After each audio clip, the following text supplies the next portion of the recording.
사랑하는 성도 여러분, 주 안에서 평안하셨습니까? 비가 와서 참 감사하다 그랬는데 바람이 많이 불고 날씨가 좀 추워졌습니다. 그럼에도 불구하고 주 앞에 나오신 여러분 모두에게 하나님의 크신 은혜와 복이 넘치기를 주의 이름으로 축복합니다. 우리가 2015년의 예배, 세상을 이기는 힘입니다. 1년 동안 예배에 집중을 했습니다. 그리고 예배가 끝날 때쯤 되면 구호를 외쳤습니다. 예배, 세상을 이기는 힘입니다. 성도 여러분, 1년 동안 우리가 예배에 집중을 했는데 여러분의 예배에는 어떤 변화가 있습니까? 저를 돌이켜 보았습니다. 예배를 드리는 저의 자세가 그전보다 많이 달라져 있는 모습을 발견할 수 있습니다. 그런데 정말 내가 드리는 예배를 통해서 세상을 이기고 있는가? 라는 질문을 스스로 해보게 되는 것입니다. 여러분은 어떻습니까? 여러분이 예배를 드리고 그 예배를 통해서 하나님이 주시는 은혜와 능력을 가지고 세상을 이기고 있는가? 이런 부분들을 오늘은 좀 점검해 보면 좋겠다. 하나님께서 그런 마음을 주셨습니다. 내가 드리는 예배를 통해서 우리가 살아가는 삶의 현장에 부딪히는 갖가지 문제들을 그 문제들을 해결하고 이기고 그렇게 하루하루 살아가고 있는가? 이런 부분인 것입니다. 물론 여러분 중에는 그렇게 살아가는 분도 있지만 그 부분이 아직도 서툰 부분, 잘 안 되는 분들도 있을 것입니다. 그럼 왜 안 될까? 내가 예배를 하나님 앞에 드렸고 예수를 믿은 지가 하루 이틀이 아니라 수십 년 동안 예배를 드렸는데 그 예배를 통해서 내가 더 충만해지고 영적으로 능력의 사람으로 바뀌어지고 그래야 되는데 어디에 문제가 있는가? 여러분, 어디에 문제가 있다고 생각이 되십니까? 오늘 여기 성경에 보니까 로마서 14장 8절입니다. 우리 함께 읽겠습니다. 우리가 살아도 주를 위하여 살고 죽어도 주를 위하여 죽나니 그러므로 사나 죽으나 우리가 주의 것이로다. 아멘. 사나 죽으나 우리가 누구의 것이라고요? 주님의 것이다. 주님의 것이다. 우리가 하나님 앞에 예배를 드리는데 그 하나님은 전능하신 하나님이고 우주를 창조하시고 나를 지으신 하나님이신 것입니다. 그런데 중요한 것은 오늘 이 성경은 우리에게 그 하나님이 당신의 주인이냐 그것을 묻고 있는 것입니다. 나의 주인이냐 그거예요. 우리가 입으로는 주여 주여 라고 입으로는 그렇게 고백하고 있지만 그런데 정작 내 삶의 주인으로 자리 잡고 있느냐 그거예요. 우리는 이 신득이 믿음으로 말미암아 구원을 얻는다는 진리를 알고 있습니다. 내가 예수를 믿기 때문에 구원받은 하나님의 백성이라고 하는 그런 확신도 우리에게 있습니다. 그런데 중요한 것은 예수님이 나의 주인인가? 내가 나의 주인인가? 아니면 예수님이 나의 주인인가? 이 부분을 우리가 점검해 봐야 할 필요가 있는 것입니다. 만약에 예수님이 나의 주인이 아직도 되어지지 못하고 있다고 한다면 우리는 예배로 세상을 이길 수 없을 것입니다. 예수님이 나의 주인이 될 때에 그때에 예수님의 임재를 경험하게 되고 예수님의 임재가 있는 예배를 드리면서 거기서 능력을 받고 은혜를 받고 성령 충만하고 그래서 그 힘을 가지고 세상을 이기는 힘, 세상을 이기게 되어지는 것입니다. 예수님이 나의 주인이냐? 예수님을 믿는다는 것은 예수님을 내 중심에 모신다는 그런 뜻인 것입니다. 예수님을 믿는다는 것은 주인이 나에서 예수님으로 바뀐다고 하는 그런 뜻인 것입니다. 사도 바울의 고백처럼 이제는 내가 주인으로 사는 것이 아니라 내 안에 예수님이 주인으로 살아 역사하시는 것입니다. 우리 갈라디아서 2장 20절인데 다 같이 읽겠습니다. 내가 그리스도와 함께 십자가에 못 박혔나니 그런즉 이제는 내가 사는 것이 아니요 오직 내 안에 그리스도께서 사시는 것이라. 이제 내가 육체 가운데 사는 것은 나를 사랑하사 나를 위하여 자기 몸을 버리신 하나님의 아들을 믿는 믿음 안에서 사는 것이라. 아멘. 이제는 내가 사는 것이 아니요 오직 내 안에 그리스도께서 사시는 것이라. 이것이 바울의 고백인 것입니다. 오늘 이 고백이 우리에게 있어야 됩니다. 그래야 하나님이 기뻐하시고 하나님이 역사하시고 하나님이 우리의 예배를 받으시고 할렐루야. 그렇습니다. 예수님이 나의 주인. 김성로 목사님 이분이 이런 글을 썼어요. 자신이 목회를 하면서 모든 걸 다 쏟아부었다는 거예요. 신자들에게. 그런데 신자들이 바뀌어지지가 않아요. 변화가 일어나지가 않아요. 도대체 문제가 뭐냐? 왜 바뀌어지지 않느냐? 제자 훈련도 시켜보고 이것도 해보고 저것도 하는데 바뀌어지지가 않아요. 그래서 하나님 앞에 기도하면서 하나님, 제가 최선을 다해서 목회했는데 왜 신자들이 바뀌어지지 않지요? 뭐가 문제예요? 기도하는데 어느 날부터 보이기 시작하는 거예요. 신자들의 모습 속에서 예수를 믿는데 아직도 본인들이 주인인 거예요. 예수님이 주인이 아니라 본인들이 주인으로 살아가기 때문에 바뀌어지지 않고 있구나. 이걸 깨닫기 시작한 거예요. 그래서 성경을 보니까 성경에는 분명히 예수를 믿는 순간 주인이 바뀌어졌는데 우리 신자들은 안 바뀌었어요. 그렇습니다. 오늘 우리가 이 예배를 드리면서 다 오늘 설교를 다 잊어버려도 상관이 없어요. 계속해서 우리가 씨름해야 될 것은 하나님, 내가 주인입니까? 하나님이 나의 주인이십니까? 이 부분을 가지고 우리가 씨름해야 됩니다. 어떻게 보면 하나님이 나의 주인이 되는 순간 우리는 잃는 것이 있다고 생각이 되어질 수 있습니다. 우리가 생각하고 싶고 가고 싶고 먹고 싶은 거 이런 것들이 때로는 주인이 예수님으로 바뀌는 순간 내 자유로움이 제한되어질 수 있다. 이런 생각을 가질 수 있어요. 그런데 저는요, 이 말씀을 묵상하면서 내가 주님이 나의 주인이 되었을 때에 나에게는 어떤 일들이 일어나고 있는가, 어떤 일들이 일어났는가, 이런 생각을 해보게 되었습니다. 이게 바뀌어지면 예배자의 자세가 바뀌어지는 것입니다. 오늘 여기 로마서 14장 7절 8절에 보니까 우리 중에 누구든지 자기를 위하여 사는 자가 없고 자기를 위하여 죽는 자도 없도다. 우리가 죽어도 주를 위하여 살고 죽어도 주를 위하여 죽나니 그러므로 사나 죽으나 우리가 주의 것이로다. 오늘 이 성경 속에는요, 우리라는 단어가 3번이나 반복이 나요. 우리가 누구지요? 예수 믿는 모든 사람이에요. 여러분과 나예요. 예수를 믿는 우리가 자기를 위하여 죽지도 않고 자기를 위하여 살지도 않는다, 이런 말씀인 것입니다. 이것은 선택의 문제가 아니에요. 내가 원하든지 원치 않든지 주님이 나의 주인이 되는 순간 나를 위하여 사는 것이 아니라 주를 위하여 산다. 할렐루야. 그래서 5절부터 8절까지 보면 주를 위하여라는 단어가, 이 문장이 5번이나 반복해서 나오고 있는 것을 볼 수 있는 것입니다. 나를 중히 여기는 자도 주를 위하여, 먹는 자도 주를 위하여, 먹지 않는 자도 주를 위하여, 살아도 주를 위하여, 죽어도 주를 위하여, 그렇게 살아가.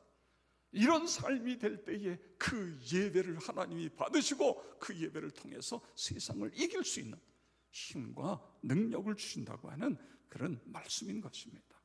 여러분 모두가 그렇게 되어지길 주의 이름으로 축원합니다. 미국에서는요, 아기가 태어나서 제일 먼저 배우는 단어가 me, my 이런 단어라는 거예요. 나라는 단어라는 거예요. 그래서 저는 생각해요. 우리나라에서는 아기가 태어나서 제일 먼저 아기가 배우는 단어가 뭘까요? 엄마. 그래서 엄마라는 존재가 절대적인 존재잖아요. 그런데 이스라엘에서는, 히브리인들은 아기가 태어나면 아기에게 제일 먼저 가르치는 단어가 뭐라고요? 감사합니다. 감사. 이게 놀라운 거라는 거죠. 히브리인들이 노벨상을 3분의 1 이상을 히브리인들이 휩쓴 것은 바로 아기 때부터 감사합니다라는 단어를 가르쳤기 때문에 그렇게 되었었다는 거예요. 그런데 이 미국에서는 my, me, 나. 우리 사람들은 너나 할 것 없이 내가 관심해요. 나 중심적인 그런 삶을 살아가고 있는 것입니다. 그런데 예수를 구세주로 믿는 순간 마이에서, 나에서 롯, 주로 바뀌어지는 거예요. 나를 위하여 살던 사람이 주를 위하여 살아가는 그런 삶으로 바뀌어지는 것입니다. 어떻게 그런 일이 일어나지요? 9절을 보세요. 이를 위하여 그리스도께서 죽으셨다가 다시 살아나셨으니 곧 죽은 자와 산 자의 주가 되려 하심이라. 우리 예수님께서 부활하신 것은 바로 죽은 자와 산 자의 주가 되시기 위해서 다시 부활하셨다고 하는 그런 말씀인 것입니다. 예수님이 십자가에 풀려 죽으셨다가 부활하신 것은 우리의 죄를 속량하시기 위해서 일 뿐만 아니라 우리의 주님이 되기 위해서 부활하신 것입니다. 그래서 그분을 나의 주님, 나의 주님 이렇게 고백할 수 있는 그런 믿음이 될 수 있어야 되는 것입니다.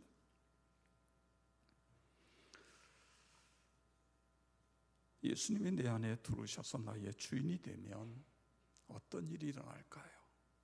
저는 제 자신을 돌이켜보면서 성경에서 말씀들을 찾아봤어요. 여러분, 어떤 일이 일어났습니까? 예수님을 여러분의 주인으로 믿었을 때 여러분에게는 어떤 일들이 일어났습니까? 저에게는 이 말씀이 떠올랐어요. 우리 다 같이 읽는데 고린도후서 4장 8절에서 10절입니다. 우리가 사방으로 우겨 쌓임을 당하여도 쌓이지 아니하며 답답한 일을 당하여도 낙심하지 아니하며 박해를 받아도 버림받지 아니하며 거꾸로 뜨림을 당하여도 망하지 아니하고 우리가 항상 예수의 죽음을 몸에 짊어짐은 예수의 생명이 또한 우리 몸에 나타나게 하려 함이라. 아멘. 이게 무슨 말씀이죠? 예수를 나의 주인으로 모시고 살다 보니까 우리의 인생이 오뚜기 인생이 된다는 거예요. 넘어져도 다시 일어나게 되어지는 것이지요. 사방으로 우겨 쌓임을 당하여도 쌓이지 않아요. 답답한 일을 당하여도 낙심하지 않아요. 박해를 받아도 버림받지, 거꾸로 뜨림을 당하여도 망하지 않는. 왜냐하면 예수가 내 안에 계시기 때문에 그렇습니다. 예수님이에요. 예수님이 죽음을 이기시고 부활하셔서 죄와 죽음과 마귀의 문제를 해결해 주셨기 때문에 그런 것입니다. 할렐루야. 그렇습니다. 너무너무 귀한 은혜예요. 국민일보에 기재된 이 시성을 가진 한 자매의 간증입니다. 자신은 불교 신자였기 때문에 하나님에 대해서는 전혀 몰랐다는 거예요. 그런데 남편이 위암 판정을 받고 그래서 1년 6개월 동안 남편 옆에서 병실을 지켜야 됐다는 거예요. 근데 이제 요즘은요, 옛날에는 병원에 들어갔다가 중환자가 되면 중환자실로 들어갑니다. 암 환자도 중환실로 들어가요. 그런데 최근에 와서 우리의 경향은 중환자실로 가는 것이 아니라 환자들끼리, 암 환자들끼리 같은 방에서 있으면서 거기서 임종을 맞이하는 거죠. 그러니까 자연사 하겠다는 겁니다. 중환자실에 들어가서 괜히 가야 될 사람을 6개월이고 1년이고 생명을 더 연장시키는 것이 아니라 급할 때에는 이제 진통제를 맞고 먹고 그러지요. 이게 뭐 암의 고통이라는 게 너무 심하니까. 그런데 옆에 있는 그 남자 환자가 어느 날 갑자기 자기 아내를 부르면서 무서워, 나를 데리러 왔는데 너무 무서워, 같이 죽자, 너무 무서워서 혼자 못 간다, 같이 죽자 그러면서 팔로 아내의 목을 끌어안고 말이에요. 아내가 숨을 그냥 정말 쉴 수 없고 칵칵 끓여. 그래가지고는 남편이 그 울부짖는 걸 듣지 못하게 얼른 귀에다가, 양쪽 귀에다가 막고 커튼을 쳐서 보지 못하게 하고. 그런데 정작 남편의 때가 왔다는 거예요. 죽음의 공포가 덮쳤고 공황 상태가 되었고, 그러면서 인생은 참 많은 문제가 있지만 인생에 있어서 가장 큰 문제는 죽음이라는 사실을 그때야 깨닫게 되었다는 거예요. 그런데 어느 날 남편 옆에서 자는데요, 갑자기 남편이 발로 차면서 말이에요, 울면서 화를 내는 거예요. 두려움에 막 떨면서 얼마나 불렀는데 왜 대답하지 않냐고, 너무 무섭다, 나를 데리러 왔다, 막 울부짖으면서. 그런데 정작 남편을 도울 수 있는 방법이 아무것도, 도울 수 있는 방법이 없어요. 근데 그 순간에 그냥 하나님이 저절로 불러지더라는 거예요. 자기는 불교 신자고 목탁도 드리고 그랬는데 갑자기 자기도 모르는 사이에 하나님 내 남편 살려달라고, 내 남편 살려. 그래가지고는 그 다음날 그 원목실에 쫓아가가지고 목사님에게 내 남편 위해서 좀 기도해달라. 그래서 목사님 모시고 와서 예배 드리고 기도하고, 하여간 그 병실에서 교회 뭐 신자 이런 소리만 나면 쫓아가가지고 가서 붙잡고 거기에 온 사람들한테 내 남편 위해서 기도해달라.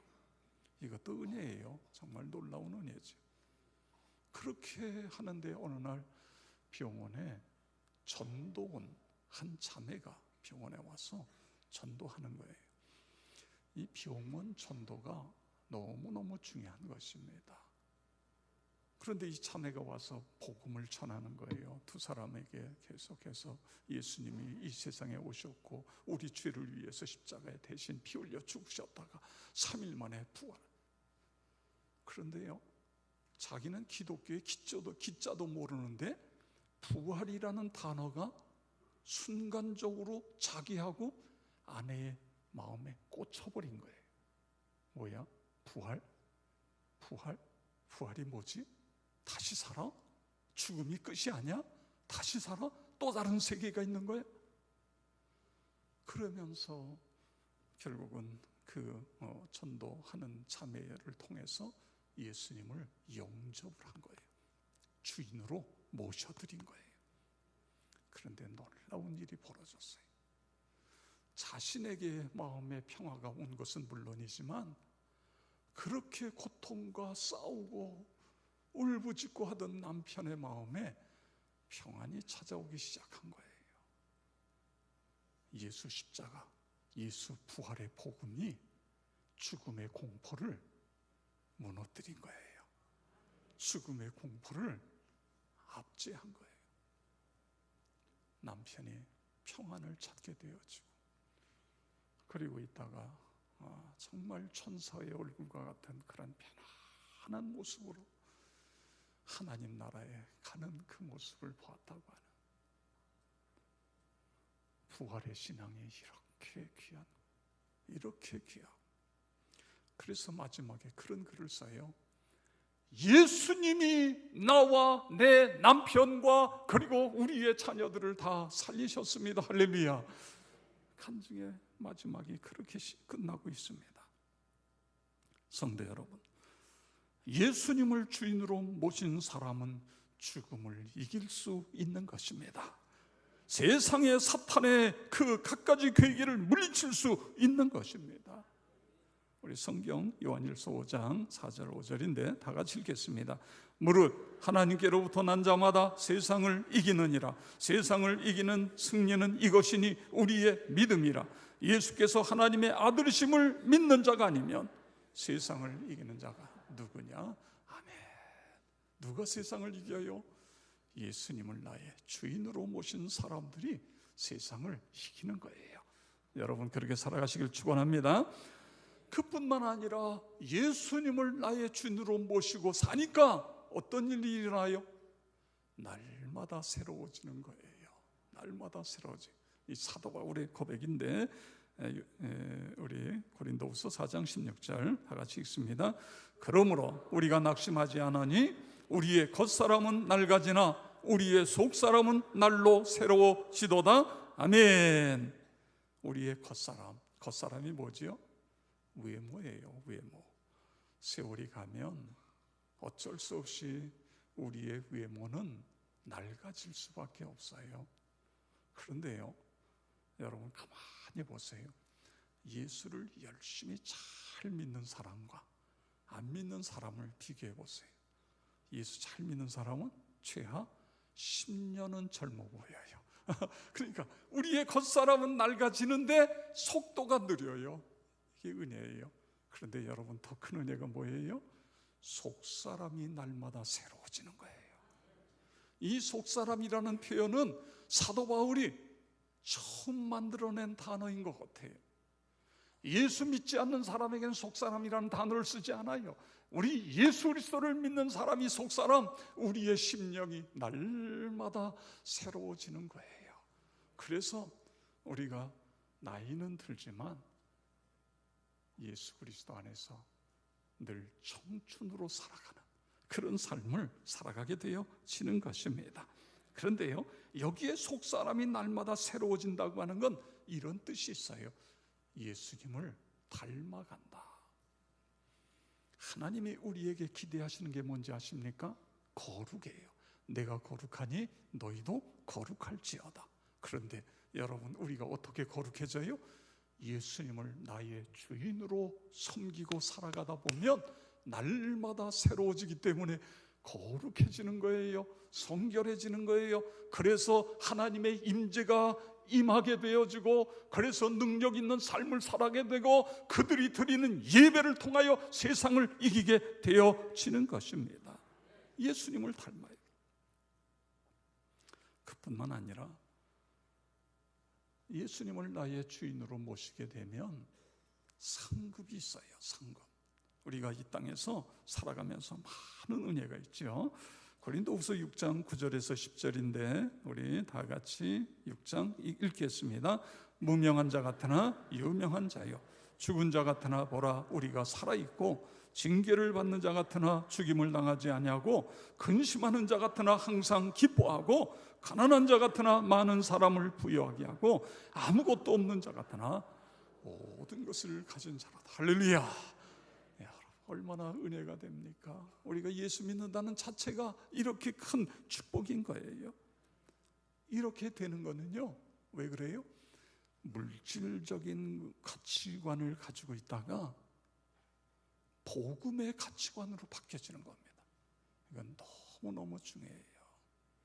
여러분, 물질의 가치관을 두는 사람은요, 아무리 많이 가지고 있어도 더 많이 가지려고, 이 욕심이라는 건요, 채울 수가 없어요. 채울 수가 없어요. 대기업에 보세요. 자녀들이 싸우는 걸 보세요. 세상에 우리는요, 평생을 가져도, 평생을 해도 근처에도 못 가는데 그거 가지고도 그냥 죽기 살기로 싸우잖아요. 이게 욕심을 채울 수 있는 방법은 아무것도 없어요. 이게 물질적인 가치관이에요.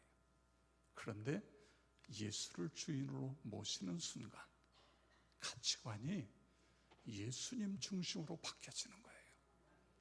여러분, 이게 은혜예요. 없어도 감사잖아요. 그래서 여기에 성경이 뭐라 그러죠? 아무것도 없는 자 같으나 모든 것을 가진 자로다. 모든 걸 가지고 있어서 이런 표현을 쓰고 있을까요? 아니잖아요. 없는데도 부자예요. 할렐루야. 그렇습니다. 마음이 부자다 그예요. 마음이 부자다. 사탄 마귀는 계속해서 우리에게 속삭입니다. 돈만 있으면 무엇이나 다 할 수 있다. 명예만 있으면 지금보다 훨씬 행복하다. 권세만 있으면 더 큰 일을 할 수 있다. 그러는데 사도 바울은요, 뭐라고 이야기하죠? 이 모든 걸 배설물로 여긴다고 해요.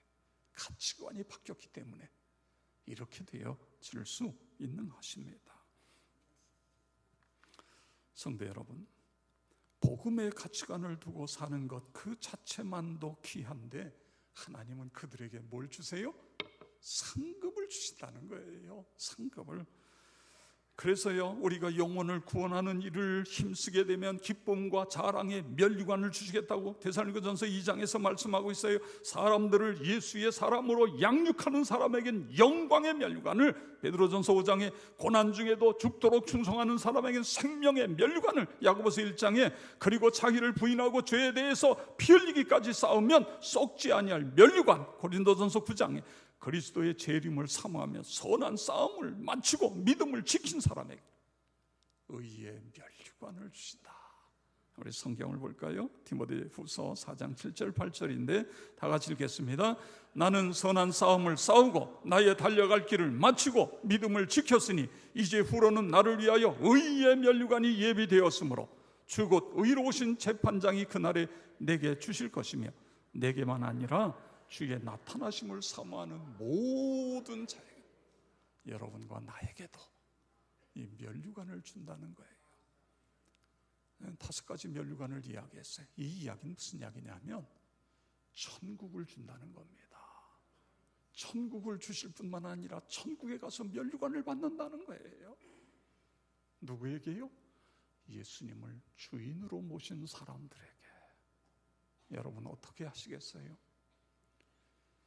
이번 한 주간 동안은 우리가 하나님 앞에 씨름하면서 예수님, 내가 나의 주인이 아니라 예수님이 나의 주인이십니다. 예수님이 나의 주인이십니다. 예수님 내 안에 살아 역사해 주세요. 예배를 드릴 때마다 예수님께서 그 예배 속에 임재하시고 역사하시고, 그래서 예배, 세상을 이기는 힘, 그렇게 살아가게 해 주시옵소서. 여러분 모두가 그렇게 되어짐으로 여러분의 예배가, 여러분의 삶이 이 세상에서 천국을 누리며 살아가는 그런 삶이 되어지기를 주의 이름으로 축원합니다. 축원합니다.